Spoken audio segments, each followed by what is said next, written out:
Welcome back to Learning Muay Thai with Kru Hemanth Kumar, a 3-time World Championship bronze winner, with over 30 years of training experience. The previous episodes covered Mai techniques in detail. If you haven't watched them, we'd recommend learning those first before proceeding with this session. Hi all, I'm Kru Hemanth Kumar from Masters Muay Thai Academy, and today I'm here to teach you a few lessons about the Luk Mai Muay Thai. Along with me I have my student Ganesh and Rishabh to help demonstrate a few techniques of this episode. To begin with, Luk Mai are the advanced techniques compared to the Mai. And these techniques are taught to the students who have trained or completed the training in Mai.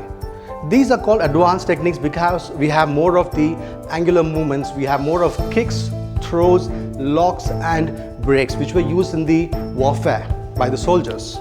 Alright, I think it sounds exciting. Let's not delay. Let's look into the first technique of Luk Mai Muay Thai.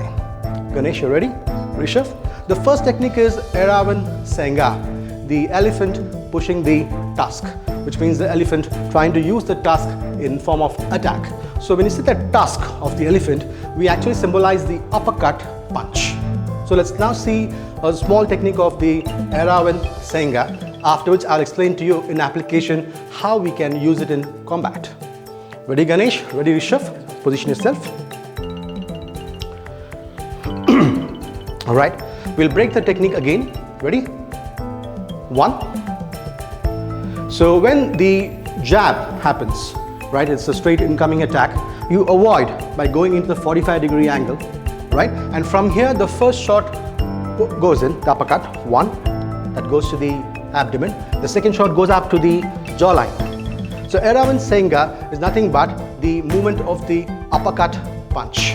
So this is like the elephant tusk. So as we move in, alright, ready? Please come into position, ready? Move inside and 1 and then 2, right? So move in there, position, ready? Ready? Move in, 1, 2, alright? So you can see the tusk of the elephant moves in to the abdomen, parallel, and then moves upward, lifting the opponent and just dropping out. So the same movement in Erawan Soei Nga. That's how the technique actually shows.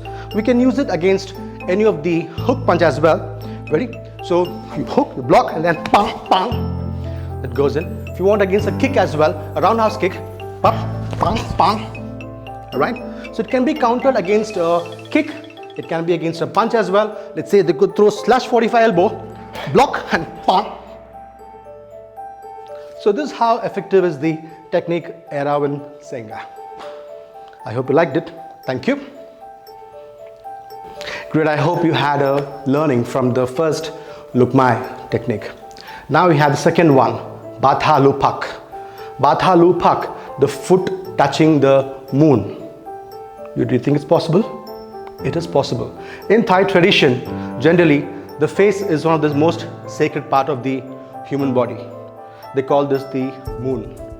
It's also a form of a moon in most of the martial art concepts.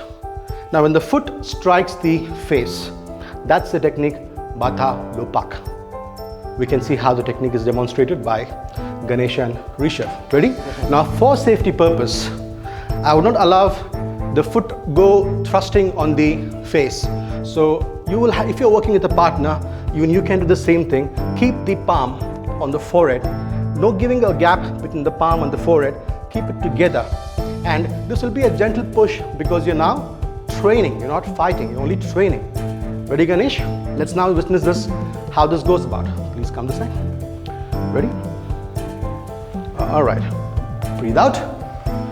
Breathe out. The point of contact is the forehead or the entire face, which is the moon. Batah Loob Pak. There we go. One more time. Yes. One more time. Yes. One more time.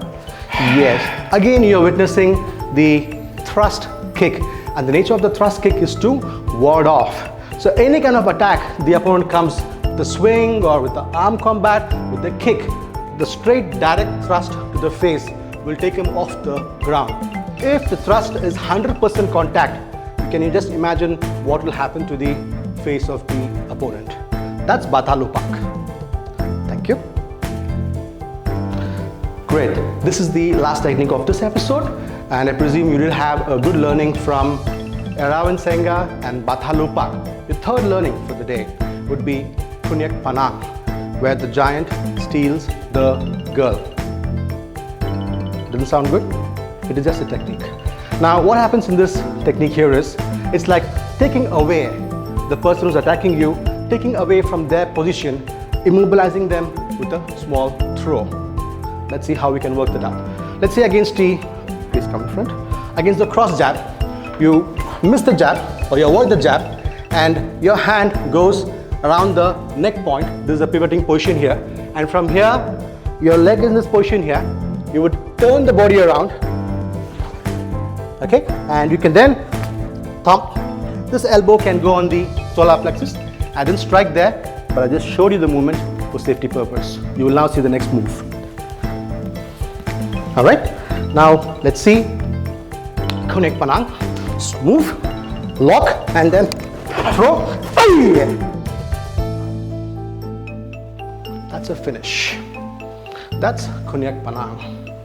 Thank you. That is coming to the end of the episode. I hope you liked the video. Please do like and share, and do not forget to subscribe and hit the bell icon. See you in the next session. Thank you.